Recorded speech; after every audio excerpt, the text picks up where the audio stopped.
Everyone, मेरा नाम राधा पानेरी है और मैं पहले यूट्यूब पे पढ़ती थी। 6 मंथ्स यूट्यूब पे पढ़ने के बाद मैंने प्लस सब्सक्रिप्शन लिया और तभी से मैं टीम एवीपी से ही पढ़ती हूँ, स्टार्टिंग से ही। और मैंने उनकी सारी जो वो टिप्स देते थे, मेथड्स देते थे, वो सब फॉलो किया। और उनके जो स्पेशल क्लास में वो टेस्ट लेते थे, वो टेस्ट मैं रेगुलरली देती थी। वो लोग every weekend full day test लेते थे और उससे मुझे काफ़ी हेल्प मिली। और वो उनकी स्ट्रेटजीज़ अपनाने के बाद मेरी स्पीड काफ़ी बढ़ी और मॉक टेस्ट भी रेगुलरली देती थी और इसीलिए मेरा एसबीआई क्लर्क में सिलेक्शन हुआ है। तो मैं टीम एबीपी को थैंक यू कहना चाहती हूँ, क्योंकि आप लोग कंटिन्यूअसली हमें मोटिवेट करते थे और थ्रू आउट हमारे जर्नी में आपका सबसे बड़ा योगदान है। तो thank you team ABP.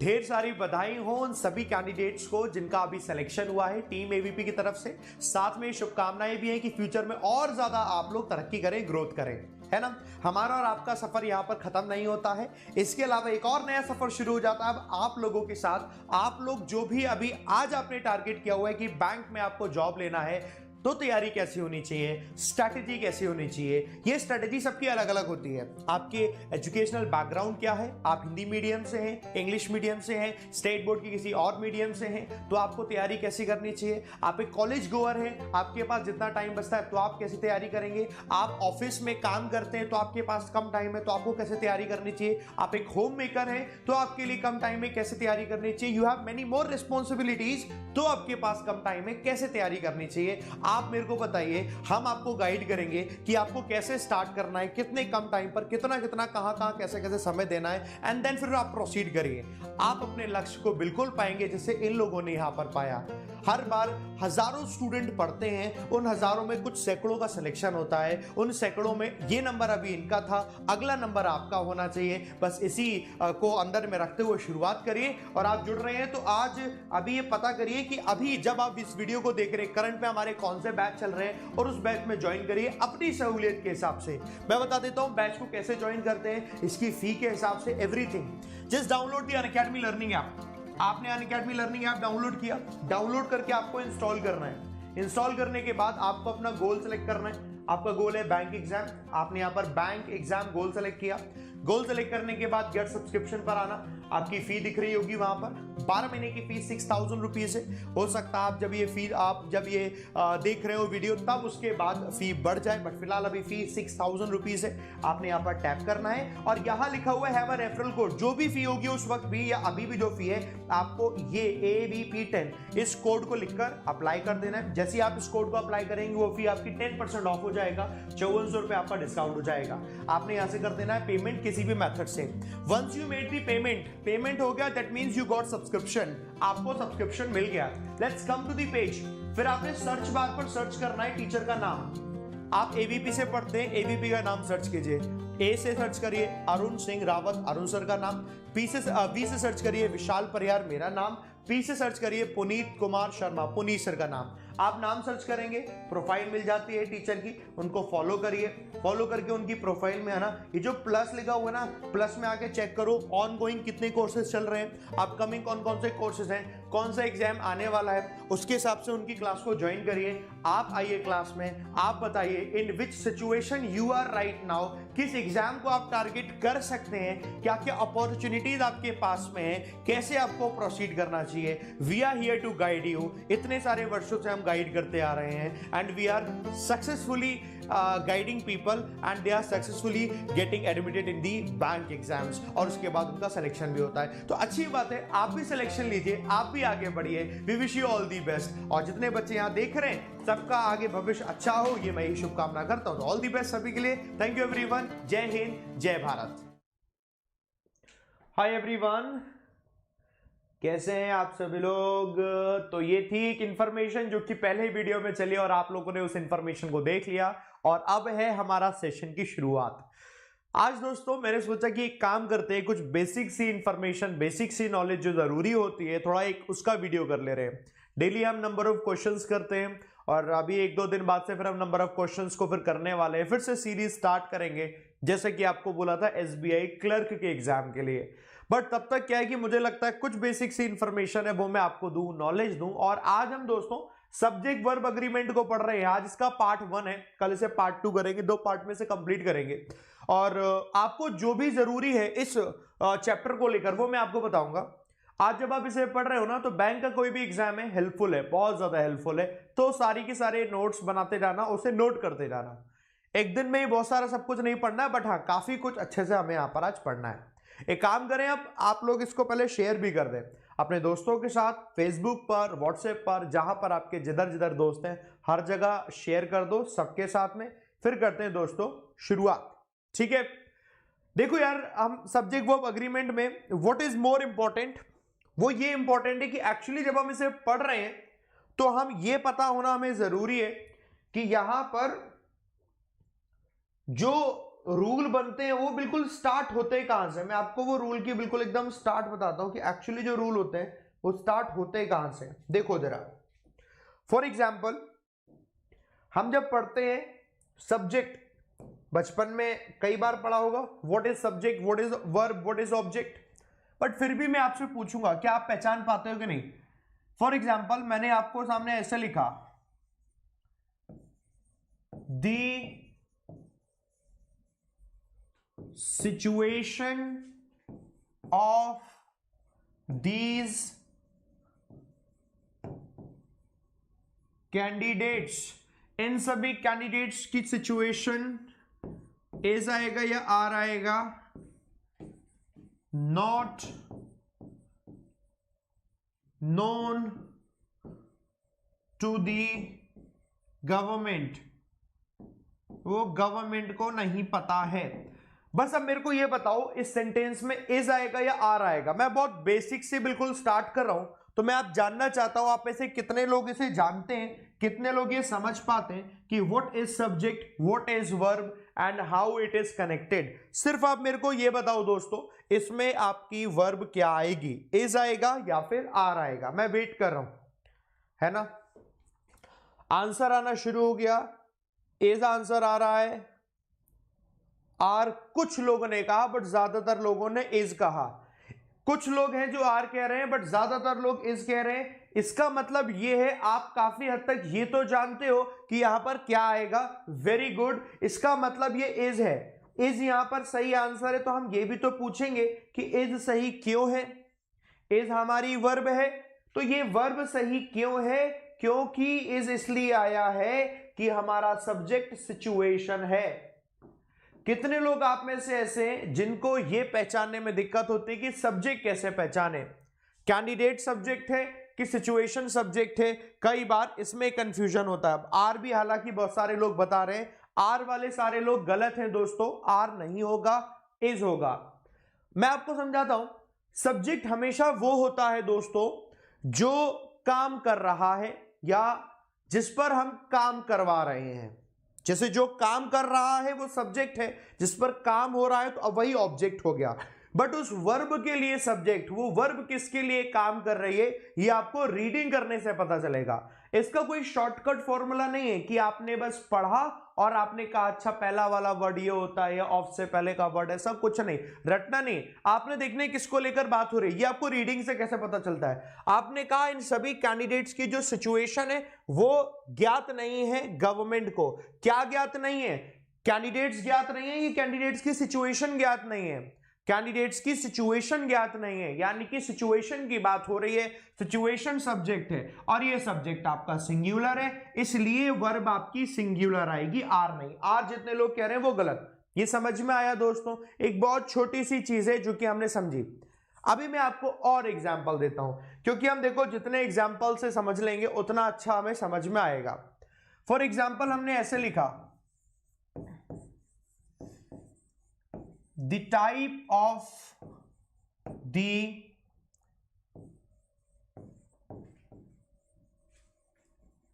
agreements of these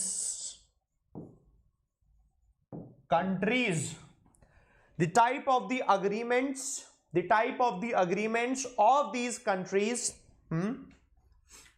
बताना क्या आएगा,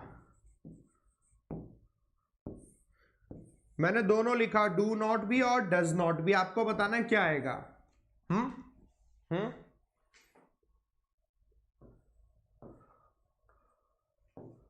शो एनी पॉजिटिव मूव। अब मेरे को बस बताओ डू नॉट आएगा या डज नॉट आएगा। हम बिल्कुल बेसिक से समझ रहे हैं और हर एक चीज बिल्कुल बेसिक समझेंगे। मैं आपके लेवल को 1 बाय 1 बढ़ाता जाऊंगा। क्या आएगा जरा बताना। डू नॉट और डज नॉट दोनों लोग, सब लोग बताओ दोस्तों, डू नॉट और डज नॉट सब लोग बताओ कि क्या आएगा। और यहां पर डज नॉट और डू नॉट दोनों के आंसर आने वाले लोगों की संख्या है, ये आपके सामने है, मतलब है ना। तो इससे ये पता चल रहा है सही तो कोई एक ही होगा, चाहे डू नॉट हो चाहे डज नॉट हो। अब 50-50 में क्लास हो गई है डिवाइड। आधों को लगता है कि डू नॉट होगा, आधों को लगता है कि डज नॉट होगा। अब ये क्यों लगता है? क्योंकि अभी कंफ्यूजन है कि सब्जेक्ट क्या है। सवाल मेरा ये है आपसे, अब ये बताओ इसमें सब्जेक्ट क्या है। जिसको लगता है सब्जेक्ट टाइप है वो टाइप लिखना, जिसको लगता है सब्जेक्ट अग्रीमेंट्स है वो अग्रीमेंट्स लिखना, जिसको लगता है सब्जेक्ट कंट्रीज है वो कंट्रीज लिखना। तो एक बार जरा दोस्तों मुझे ये और लिखकर बताओ। अभी मैं आपको ना बढ़िया तरीके से क्लियर करूंगा कि सब्जेक्ट क्या होगा। आसान सेंटेंस था पहले वाला, हमने पहचान लिया था। इसमें बताओ सब्जेक्ट क्या है, टाइप है, अग्रीमेंट्स है या फिर कंट्रीज है। Very simple but very typical भी। मेरे को बस ये बताओ व्हाट इज दी सब्जेक्ट है। तो इसमें अभी ये पता चल जाएगा कि लोगों का, ज्यादातर लोगों ने क्या चूज किया, टाइप, अग्रीमेंट्स या फिर कंट्रीज।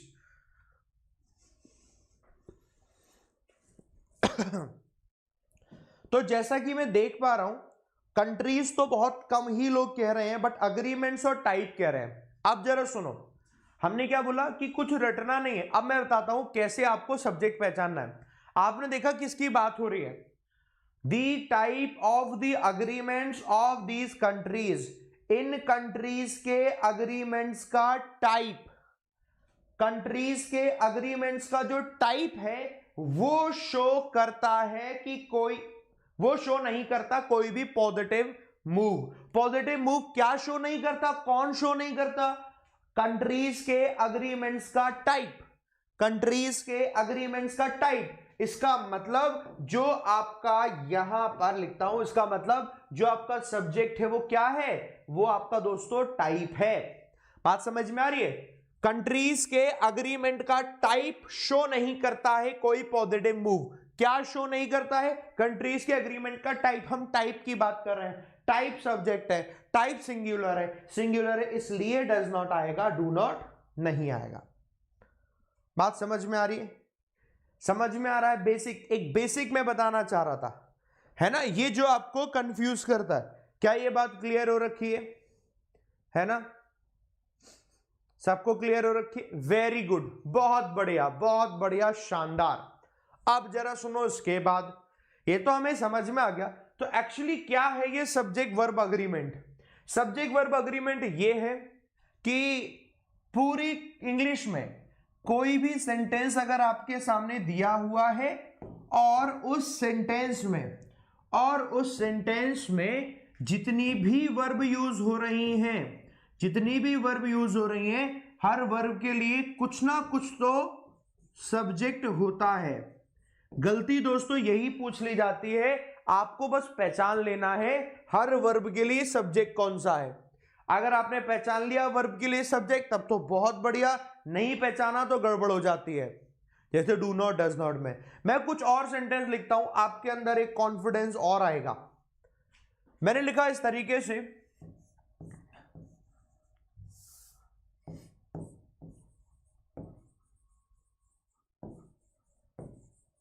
द इन्वेस्टिगेशन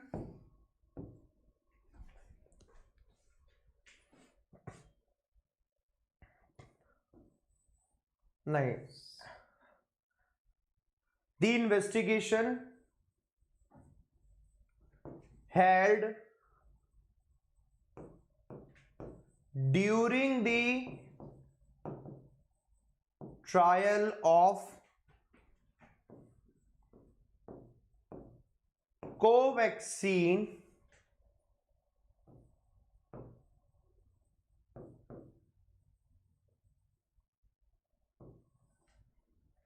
सीम या फिर सीम्स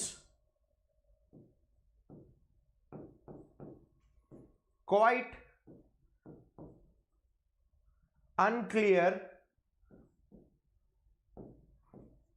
फॉर द रिजल्ट। बस अब आप मेरे को यह बताएंगे यहां सीम आएगा या सीम्स आएगा, और उसके बाद मैं पूछूंगा सब्जेक्ट क्या है, कोवैक्सीन है, इन्वेस्टिगेशन है, या फिर वो ट्रायल है, ट्रायल ऑफ कोवैक्सीन। ये अब आप मेरे को बताएंगे दोस्तों। यहां आंसर आना तो शुरू हुआ, कई सारे लोग सीम्स बता रहे हैं, ज्यादातर लोग सीम्स बता रहे हैं। वेरी गुड, यानी ये तो क्लियर है, शाबाश, क्लैपिंग कर लो अपने लिए एक बार, कमेंट में क्लैपिंग कर लो। अब मेरे को ये बताओ सब्जेक्ट यहां क्या इन्वेस्टिगेशन है या फिर ट्रायल है या फिर कोवैक्सीन है, बस ये टर्म और लिखकर बता दो तो मेरे को दिल को भी तसल्ली मिल जाएगी कि आपने आंसर सही सोच के दिया है, कुछ गलत सोच के नहीं दिया। ये और मेरे को बताओ तो मैं इसकी तसल्ली करना चाहता हूं कि what is the subject here, बताओ। ट्रायल सब्जेक्ट है, वेरी गुड, बहुत सारे लोगों का आने लग गया ट्रायल, बट कई सारे लोग सीम भी बता रहे हैं, कोवैक्सीन भी है, अब इन्वेस्टिगेशन भी है। ये अब कंफ्यूजन आता चला गया कि क्या इसमें है सब्जेक्ट। ठीक है, अब जरा ध्यान से देखो, कई सारे लोगों ने हालांकि इन्वेस्टिगेशन भी बताया, बट अब देखो बड़े ध्यान से, होता क्या है कि आपको सिर्फ पढ़कर पता चलेगा, पढ़ो दी इन्वेस्टिगेशन, वो investigation held during the trial of Covaxin, जो कि कोवैक्सीन के ट्रायल के दौरान हुई थी, वो इन्वेस्टिगेशन थोड़ी सी अनक्लियर प्रतीत होती है रिजल्ट के लिए, अनक्लियर प्रतीत होती है। क्या अनक्लियर प्रतीत होती है? वो इन्वेस्टिगेशन अनक्लियर प्रतीत होती है, ना कि during the trial of Covaxin. अब कैसे पहचाना? जिनको गलतियां रखी थी, जिन्होंने यहां ट्रायल लिखा है, उन सबके लिए सुनो, ये ड्यूरिंग लिखा है दोस्तों, ड्यूरिंग किसी चीज के दौरान। जब ड्यूरिंग लिखा होता है तो आपको पता है ये तो समय को बता रहा है ना, ये तो टाइम को बता रहा है, और टाइम को बता रहा है, टाइम थोड़ी ना, ये तो टाइम ड्यूर को बता रहा है, टाइम में कुछ भी लिखा होगा वो थोड़ी ना सब्जेक्ट होगा। जैसे हमने कहा किस चीज के दौरान, during 1992, during the match, during the war, during the class, so this is the time, ये सिर्फ टाइम को बता रहा है, that is not the subject, वो सब्जेक्ट है ही नहीं, ये आपकी सिर्फ एडिशनल इंफॉर्मेशन है जो बीच में यहां लगी हुई है। असल में तो सब्जेक्ट यही है, इन्वेस्टिगेशन है, वो इन्वेस्टिगेशन क्वाइट अनक्लियर लगता है, प्रतीत होता है for the result.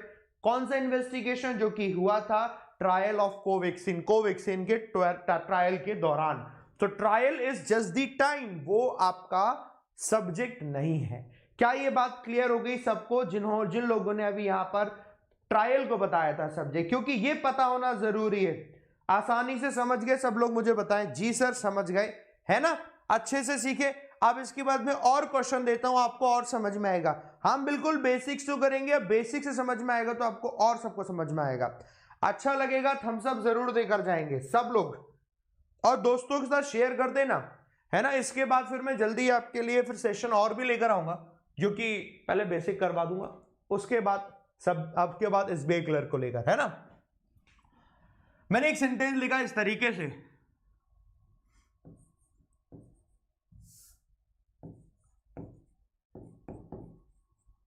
In the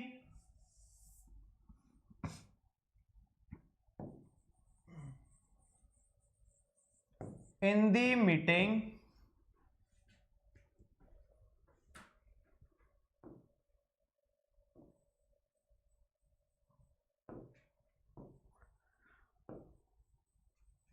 there are some interventions, interventions का मतलब होता है हस्तक्षेप। in the meeting there are some interventions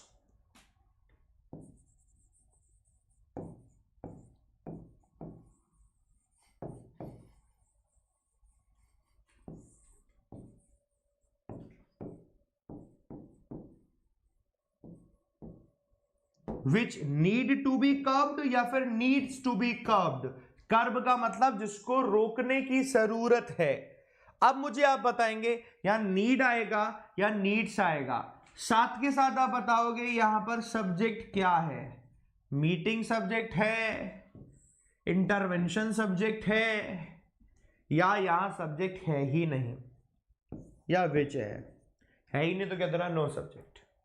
अब मेरे को आप बताओ, बहुत बहुत आसान सा एक क्वेश्चन है, बट सब्जेक्ट वर्ब अग्रीमेंट जब हम बेसिक सीख रहे हैं तो हमें पता होना चाहिए कि सब्जेक्ट तो कैसे भी पूछा जा सकता है, कैसे भी बन सकता है। क्या आएगा दोस्तों?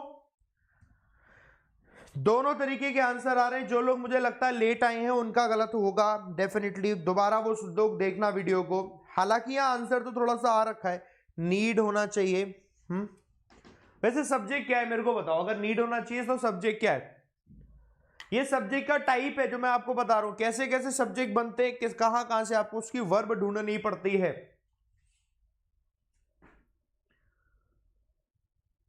नीड होगा, है ना? वेरी गुड, शाबाश।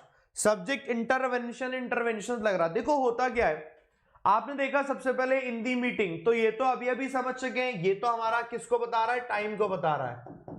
ना तो ये सब्जेक्ट है ना ये ऑब्जेक्ट है, सिर्फ समय को बता रहा है। देयर आर सम इंटरवेंशंस, कुछ इंटरवेंशंस हैं which need to be curbed, जिन्हें कर्व करने की जरूरत है, रोकने की जरूरत है। अब आपने देखा ये वर्ब है, ये किसके लिए काम करेगी? वर्ब जो इससे पहले लिखा है विच के लिए काम कर रही है। विच किसके लिए काम कर रहा है? इंटरवेंशंस के लिए, यानी कि सब्जेक्ट आपका इंटरवेंशन है और इंटरवेंशंस प्लूरल दिया हुआ है। अब प्लूरल के साथ क्या लगता है दोस्तों? एस और यस नहीं लगता, यानी नीड हो जाएगा। ये तो हम सीख गए। अब आपको ये आइडिया मिल गया कि जो सब्जेक्ट होता है डायरेक्टली स्टार्ट में हो, मिड में हो, कहीं पर भी दिया हो सकता है, यानी इसको रटना नहीं है, सिर्फ पढ़कर समझना है कि सब्जेक्ट हमारा क्या है। बोले सबको क्लियर हो गया तो मुझे बोले जी सर एब्सोल्युटली क्लियर हो गया है, कोई कंफ्यूजन नहीं, no confusion at all everyone. सब लोग मेरे को बोले कोई कंफ्यूजन नहीं है ना? No confusion at all everyone, very good. चलो अब मैं आपको और एक सेंटेंस देता हूं, टाइप हम बदलते जाएंगे और ये सीखते जाएंगे। देखो दोस्तों, मैंने लिखा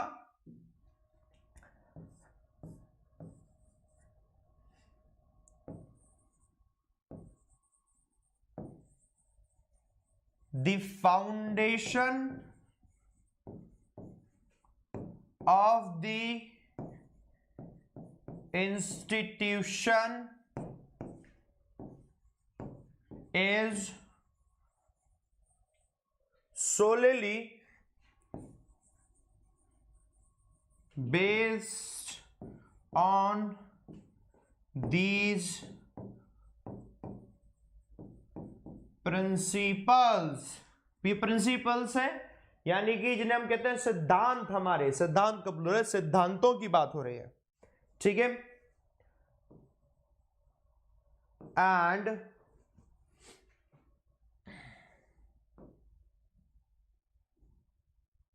स्टेट्स या स्टेट, ये स्टेट और स्टेट का मतलब कहना, कहते हैं ना, कहना और कहते हैं।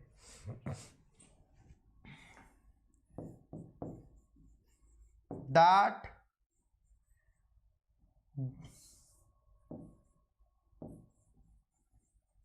these would last forever। अब आपको लगता है कि क्या लिखा हुआ है, तो उसके लिए पहले मैं आपको बताऊंगा, रुक जाओ। पहले आपको बस ये बताना है कि किसमें क्या आएगा। इसको रेज करता हूं, या तो मैंने ऑप्शन नहीं दिया था, इज आएगा कि आर आएगा, स्टेट आएगा कि स्टेट्स आएगा, ठीक है। आपको ये बताना है, फिर मैं पूछूंगा दोनों के ही लिए क्या इनके सब्जेक्ट है। इज और आर में क्या आएगा वो बताना है ना, और दोनों के लिए फिर मुझे बताना कि इनमें सब्जेक्ट क्या है, which are very very important, कि इनके सब्जेक्ट क्या है। ये मेरे को बताओ।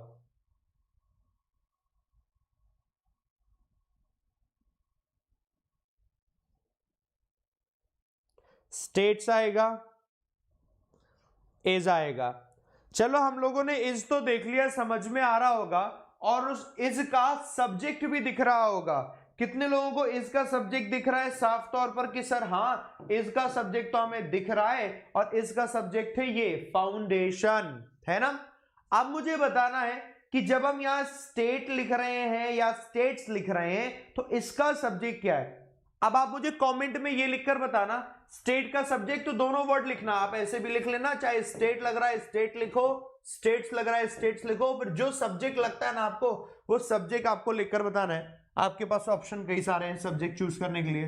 सबसे पहले ये फाउंडेशन लिखा हुआ है, सब्जेक्ट बताना उसके लिए क्या इंस्टीट्यूशन है, और आपके सामने ये प्रिंसिपल्स है। आपको बताना है स्टेट या स्टेट्स, इसमें से जो भी वर्ब आएगी उसके लिए आपका यहां पर सब्जेक्ट क्या है, which is very very important. बताओ। स्टेट एंड के लिए यूज हुआ है, अच्छा हाँ अरे यार एंड कुछ तो, यार ऐसे तो मत करो यार, एंड थोड़ी ना कुछ होता है, कंजंक्शन है, वो तो कनेक्ट करता है दो सेंटेंस को, सब्जेक्ट नहीं है। स्टेट है प्रिंसिपल्स के लिए, फाउंडेशन के लिए, इंस्टीट्यूशन के लिए। ये है confusion, this is what I am going to focus. यही तो मैं बोल रहा हूं आपको फोकस करना है, फोकस करना है कि एक्चुअली बात किसकी हो रही है। आप कंफ्यूज हो गए ना, सब देखो बिखरे बिखरे आ रहे हैं, कुछ लोग कह रहे हैं फाउंडेशन, कुछ कह रहे हैं इंस्टीट्यूशन, कुछ कह रहे हैं प्रिंसिपल्स। जो फाउंडेशन कह रहे होंगे वो सिंगुलर बता रहे होंगे, यानी स्टेट्स बोल रहे होंगे, इंस्टीट्यूशन वाले भी स्टेट्स बोल रहे होंगे, और प्रिंसिपल जो लिखा है प्रिंसिपल्स इसके वाले स्टेट बोल रहे होंगे। याद रखो हमेशा, आप अगर यही सेंटेंस अगर मैंने ऐसे लिखा होता ना, कैसे, कभी कंफ्यूज नहीं होते जिंदगी में, कैसे लिखा होता, अगर ऐसे लिखा होता Ram is my friend, okay, Ram मेरा दोस्त है, ओके, एंड वो कहां जाता है, and he comes to my home every day. अच्छा सीख लिया, ये तो हमें पता चल गया सर, इसका सब्जेक्ट ये है, इसका सब्जेक्ट ये है। तो जो एंड लगा हुआ है, क्या ये माई फ्रेंड किसी का सब्जेक्ट है? ना ना ना ना ना, इसको और शॉर्ट करते हैं। हमने कहा Ram is not the person, Ram वो व्यक्ति नहीं है, and we are not going to target him, और हम उन्हें टारगेट नहीं करने जा रहे हैं। फिर से देखा तो हमने देखा ये वर्ब ये सब्जेक्ट, ये वर्ब ये सब्जेक्ट, तो दिमाग में कहीं ना कहीं भरा हुआ है जो सब्जेक्ट होगा ना वो वहीं कहीं आसपास लिखा होगा। और ऐसी थ्योरी नहीं होनी चाहिए कि जो सब्जेक्ट है वहीं आसपास लिखा होगा। ऐसा क्यों होगा जो सब्जेक्ट आसपास लिखा होगा? ऐसा भी तो हो सकता है कि यही सेंटेंस ऐसे लिखा हो, Ram helps me every time and suggests for the best। Sentence अगर ऐसे लिखा होता तो भी आप आराम से पहचान लेते, राम मेरी मदद करता है, हेल्प आपकी वर्ब है, ये सब्जेक्ट है हर बार, और वो मुझे सजेस्ट करता है, तो फिर ये वर्ब है। ये वर्ब है किसके लिए? ये एवरी टाइम के लिए है क्या? मी के लिए है क्या? कह दोगे नहीं, सजेस्ट तो सर राम के लिए। सर इतना आसान है, इतना आसान तो हम पहचान लेते हैं। तो वही है, कुछ और नहीं है। जो आपने ऐसे सेंटेंस बचपन में पढ़े हैं, बड़े हो जाते हो तो वही सेंटेंस थोड़े ऐसे बन जाते हैं, कुछ और है ही नहीं अलग, कुछ और है ही नहीं अलग। यानी ये भी बिल्कुल वैसे ही है। The foundation of the institution solely based on these principles, यानी इंस्टीट्यूशन की जो फाउंडेशन है वो इन पर बेस्ड है, फाउंडेशन है वो बेस्ड है, फाउंडेशन सिंगुलर एज आ गया। एंड वही कहती है, कौन कहती है, वही फाउंडेशन ही तो कहती होगी that these would last for ever, कि ये हमेशा चलते रहेंगे, इन्हीं सिद्धांतों पर ही चलती रहेगी। कौन कहती है, वही जो फाउंडेशन है, सब्जेक्ट इट फाउंडेशन, वही फाउंडेशन है, एंड कंजंक्शन है, तो उसके बाद जो वर्ब आई होगी स्टेट्स, वो किसके अकॉर्डिंग आई होगी, फाउंडेशन के अकॉर्डिंग। सब्जेक्ट क्या है, फाउंडेशन ही है, दोनों ही वर्ब के लिए। मुझे बताओ दोस्तों, क्या ये बात आपको समझ में आई?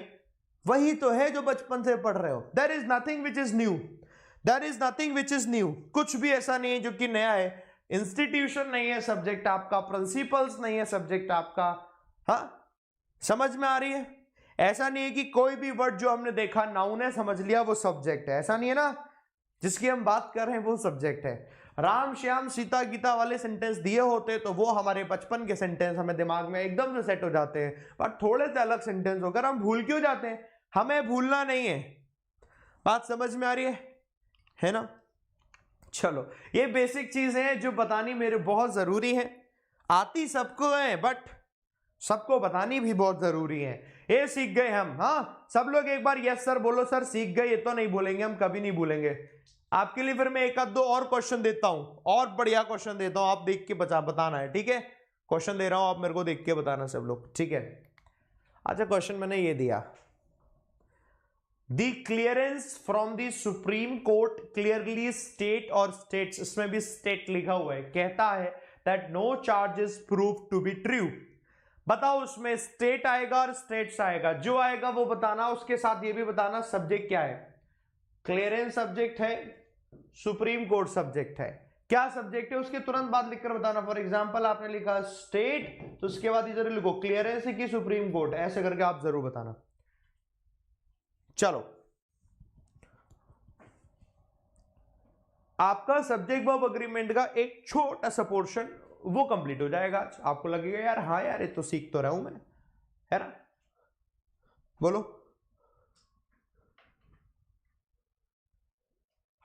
स्टेट्स आएगा, सुप्रीम कोर्ट है कि क्लियरेंस है, ये बताओ यार। सुप्रीम कोर्ट ने कहा होगा कि क्लियरेंस ने कहा होगा? कह कौन रहा है, सुप्रीम कोर्ट या क्लियरेंस? सुप्रीम कोर्ट या क्लियरेंस? Supreme court?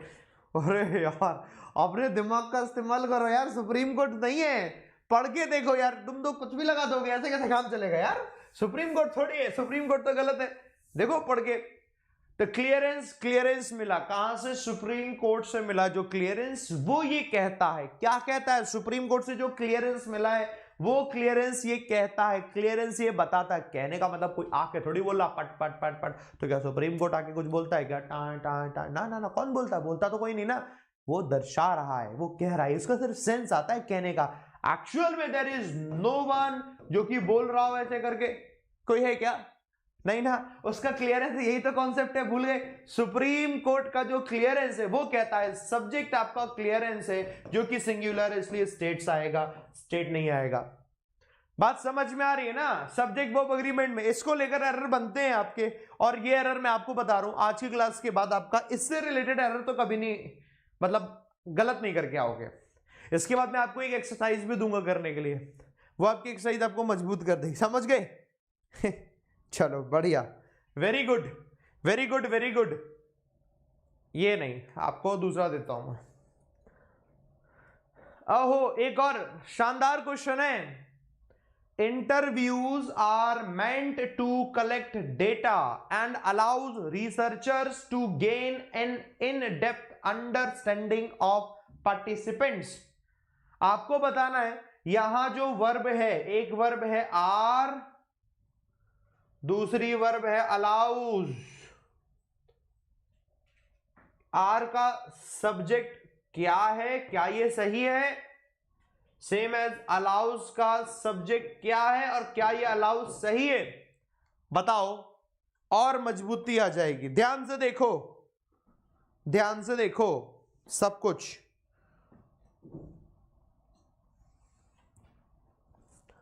बड़े ध्यान से देखो।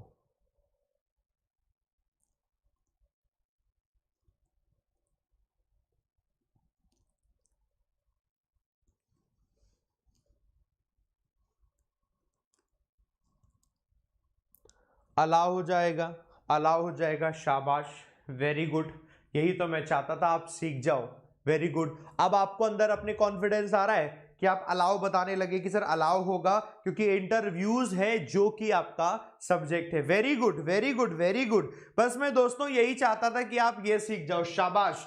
हमने देखो दोस्तों पढ़ा था क्या है यहां पर, interviews are meant to collect data. Interviews किस लिए होते हैं कि डेटा को कलेक्ट किया जाए, ये कहने का इसका मतलब है। तो इंटरव्यूज आपका सब्जेक्ट है, इसके अकॉर्डिंग ये प्लूरल आया, ठीक है, वेरी गुड, करेक्ट है। Interviews are meant to collect data, और वो इंटरव्यूज ही हैं जो कि अलाउ करते हैं रिसर्चर्स को। इंटरव्यूज ही तो सब्जेक्ट है, वो प्लूरल है, तो फिर अलाउज क्यों होगा हमारा, ये अलाउ हो जाएगा। इंटरव्यूज जो हैं वो अलाउ करते हैं रिसर्चर्स को to gain an in depth understanding, की गहरी अंडरस्टैंडिंग समझे किसकी, पार्टिसिपेंट्स की। पार्टिसिपेंट्स कौन होते हैं, जो इंटरव्यू देने आते हैं, हेलो सर, गुड मॉर्निंग, ऐसे करके, ठीक है। तो ऐसे करके हमने समझ लिया वो सब्जेक्ट और उसके हिसाब से वर्ब। आप दोस्तों जब ये समझने लग गए तो आपको मजा आ गया, फिर कोई दिक्कत नहीं है ना, बहुत बढ़िया। अब आ जाओ और दिखाता हूं, और सवाल पूछता हूं, ये बताओ सेंटेंस एक ही गलत है।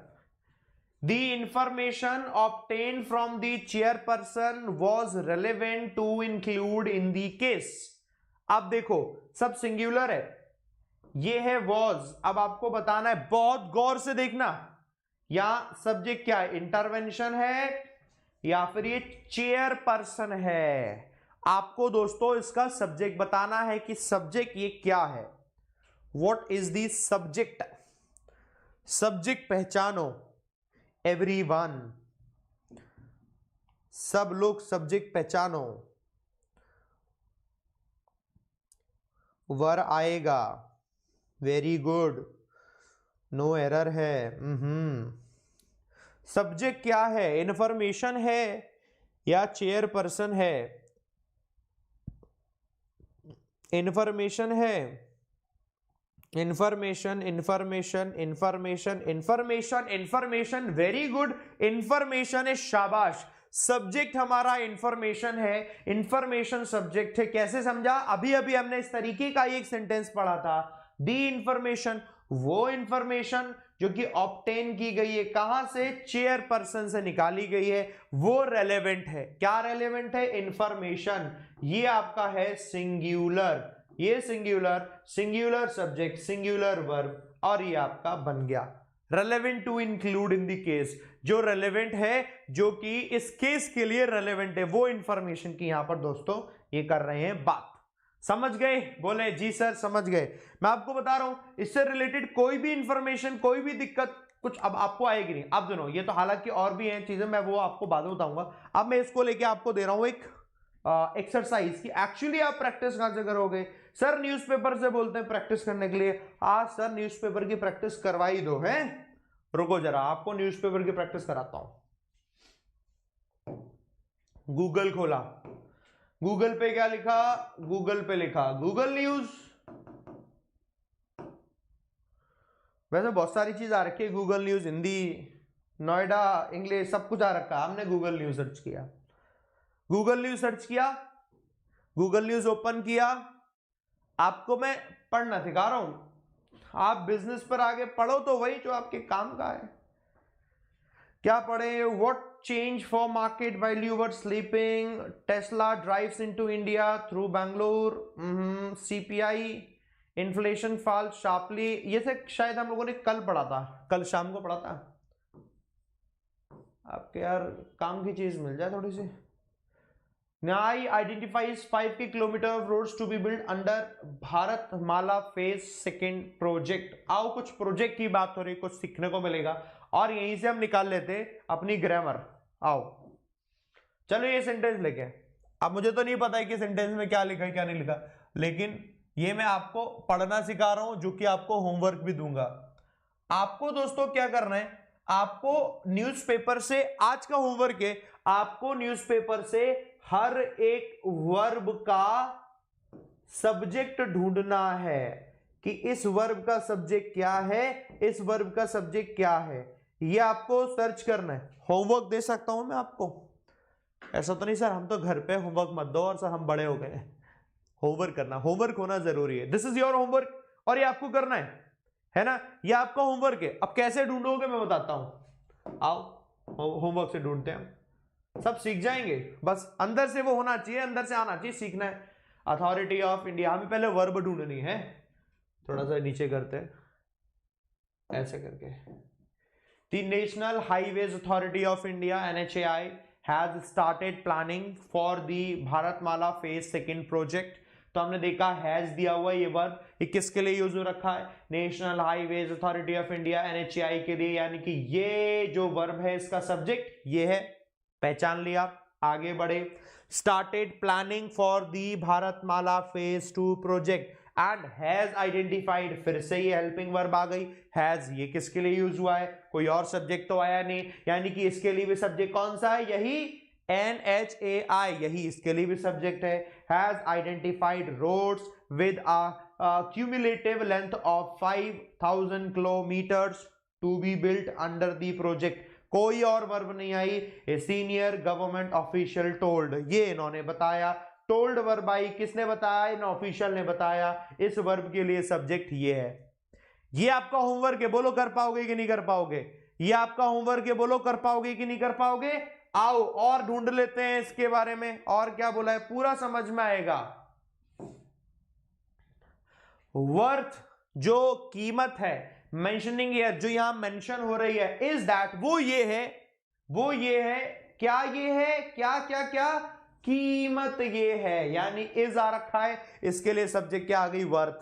वर्थ मेंशनिंग है जो यहां मेंशन हो रखी है, उसकी कीमत क्या है? Is that around 65,000 kilometres of national highways are to be constructed. क्या कंस्ट्रक्ट होने हैं? एक और आ रखा है, ये 65,000 kilometres of national highways, national highways का इतने जो किलोमीटर्स हैं वो कंस्ट्रक्ट होने। अब जैसे आपने कहा अराउंड इतने किलोमीटर, तो अराउंड इतने किलोमीटर की जो हम बात करते हैं, लगभग लगभग इतने किलोमीटर, तो एक्चुअली हम हाईवेज की बात कर रहे हैं। इतने किलोमीटर यूनिट किस चीज की है? इतने किलोमीटर यूनिट हाईवेज की है।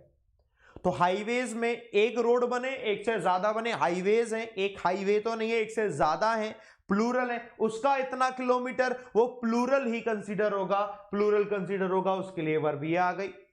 आर टू बी कंस्ट्रक्टेड, उन्हें कंस्ट्रक्ट होना है under the Bharatmala project in 2 phases में, ये सीख गए। अंडर दी फर्स्ट फेज, पहले फेज के अंतर्गत, the authority will built, will आपकी वर्ब आ गई, किसके लिए यूज हो रखा है? सब्जेक्ट क्या है? अथॉरिटी।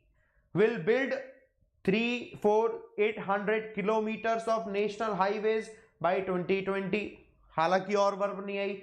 मैं आपको बस ये बताना चाह रहा हूं कि कैसे आप पहचानते हो यार, ये वर्ब ये सब्जेक्ट, ये वर्ब ये सब्जेक्ट, ये वर्ब ये सब्जेक्ट। क्या ये होमवर्क में कर पाओगे? क्या आप होमवर्क में कर पाओगे? आपकी डिटर्मिनेशन विल क्या कहती है मेरे को बताओ, आपकी इच्छा शक्ति क्या कहती है? कर पाओगे हाँ या ना? अंदर से अगर आ रखा है ना यार हाँ कर पाएंगे, तो करना, पक्का करना, पक्का करना। वैसे मैं बताऊं, जल्दी ही मैं SBI क्लर्क को टारगेट करते हुए पुनीत सर ने क्लास स्टार्ट कर दी है, मैं भी स्टार्ट कर दूंगा, बट उससे पहले मैं थोड़ा ही आपको बेसिक समझाना चाह रहा था कि ये बेसिक हल्का सा ध्यान रखो। ये बेसिक हम सीख जाएंगे ना, मैं आपको बता रहा हूं, फिर क्वेश्चन हम आराम से कर लेंगे। वरना पता है मैंने ऐसा नोटिस किया है, बहुत से स्टूडेंट जिन्होंने बेसिक नहीं पढ़ा फिर वो डायरेक्ट क्वेश्चन कर रहे होते हैं, तो फिर उन्हें क्या है, कई बार ऐसा लगता है कि यार कई बार तो उनका आंसर सही हो गया, करेक्ट कर लिया, कई बार उनका आंसर सही नहीं होता, कई बार वो गलत कर जाते हैं। रीजन उसके पीछे यही है, कई बार तो लगता है सही है, कई बार लगता नहीं है। क्यों? क्योंकि बेसिक स्ट्रॉन्ग नहीं है। बेसिक स्ट्रॉन्ग करना है, जिससे आपको कई बार लगता है आपको कि करेक्ट है। और मैं आपको बताता हूं, आप अगर इसी को ही कंटिन्यू करो, जैसे आज मैंने पार्ट 1 किया ना, इसको कंटिन्यू करो। इसका बैच चल रहा है, आप में से जो बच्चे बैच में पढ़ रहे हैं, ऑलरेडी अनअकैडमी प्लस के स्टूडेंट हैं, वो इसे एनरोल कर लेना। 2 से 3 क्लास चलती है कॉन्टिन्यूस, उसमें करो। नहीं हो यूट्यूब पे पढ़ रहे हो तो यूट्यूब पर पढ़ो, बट आप एक डेडिकेशन करके सिस्टमैटिक पढ़ो। जल्दी SBI क्लर्क को भी स्टार्ट करूंगा मैं, और उसे स्टार्ट करके उसे हम कंटिन्यू करेंगे। मैंने प्लान किया हुआ है अच्छा चलो, मतलब it is up to you. मेरे दिमाग में एक आइडिया आ रहा है, बस बता देना क्या आप चाहते ही हो क्या क्या। मैं बता दे रहा हूं, दिमाग में आइडिया है। मैं एक काम करता हूं आपके लिए, मैं एक वीडियो बनाता हूं आज 4 बजे मैं फ्री होऊंगा। देखो 3 बजे तो आप लोग आज स्पेशल क्लास में मिल जाना, आज 3 बजे क्लास है 3 PM पर ये स्पेशल क्लास है। स्पेशल क्लास में क्या करना है, आपको आना है अनअकैडमी लर्निंग ऐप डाउनलोड करना, मेरा नाम ढूंढना विशाल परियार, मैं मिल जाऊंगा। स्पेशल में आना, 3 बजे क्लास लाइव चल रही होगी, ज्वाइन कर लेना। 4 बजे वीडियो करेंगे यूट्यूब पर आज 4 PM, ठीक है। आज वीडियो करेंगे 4 PM। तो वीडियो में मैं आपको ये बताऊंगा कि अगर आपका इंग्लिश वीक है, वीक इन इंग्लिश, अगर आपका इंग्लिश वीक है तो आपको क्या है, कैसे स्टार्ट करना चाहिए, कैसे पढ़ना चाहिए कि आप बैंक का कोई भी एग्जाम, चाहे पीओ हो या फिर वो क्लर्क हो, कैसे क्रैक करोगे अगर आपका इंग्लिश वीक है। तो आज शाम 4 बजे मैं उसको लेकर वीडियो करूंगा। कुछ पॉइंट्स ध्यान रखना जो बहुत बेसिक सी चीजें, कुछ नोट्स जो मैं हमेशा फॉलो करता हूं, कुछ नोट्स जो आपके वो लोग जो सीनियर आपसे सेलेक्ट हो चुके हैं वो फॉलो करते हैं अगर आप इंग्लिश में वीक हो। तो इसको लेकर हम एक वीडियो करेंगे। तो आज शाम को 4 बजे जुड़ना, ठीक है? सही रहेगा ना? और परेशान मत होना कभी भी। और जब आप परेशान हो ना, थोड़ी सी पढ़ाई कर लेना और ये देख लेना कि आज जो मैं पढ़ाई कर रहा हूँ, पढ़ रहा हूँ, आज से 10 दिन पहले क्या मैं इतना भी जानता था? आपको लगेगा नहीं, आप उतना नहीं जानते थे। 10 दिन बाद आप ज़्यादा जानने लगे। अपने आप में कॉन्फिडेंस आएगा कि आप पढ़ रहे हैं और आप सीख रहे हैं। अकॉर्डिंग टू द एग्जाम, आप जितना ज़्यादा सीखते जाएंगे, एग्जाम तब क्रैक होता जाएगा। परेशान मत होना, ठीक है? कल मिलेंगे बाकी हम 9 बजे। और 2 सेशन जो मैं बोलता हूँ हमेशा करने के लिए, पढ़ने के लिए दोस्तों, वो ज़रूर पढ़ते जाओ, क्योंकि उसके बिना कुछ नहीं है। ये गूगल न्यूज़ ही है, गूगल न्यूज़ ही है ना? आप में से वो बच्चे जो नए हैं, जिन्हें नहीं पता, डेली शाम को हम करते हैं गूगल न्यूज़ का सेशन। ये रहा गूगल न्यूज़, तो एक बार सर्च करना Google news by Vishal sir, thumbs up दे रहा हूँ, है ना? ये सर्च कर लेना। 13 तारीख आज है, शाम 7 बजे हम मिलते हैं। शाम 7 बजे दिख रहा है, सेट रिमाइंडर कर लेना। तो डेली हम सीखते हैं, डेली मैं आपके साथ टाइम देता हूँ आधे घंटे, तो आधे घंटे वो सीख कर करते हैं, ठीक है? चलो खत्म करते हैं दोस्तों, शाम को मिलते हैं। Bye bye, take care, love you all, जय हिंद, जय भारत, थैंक यू।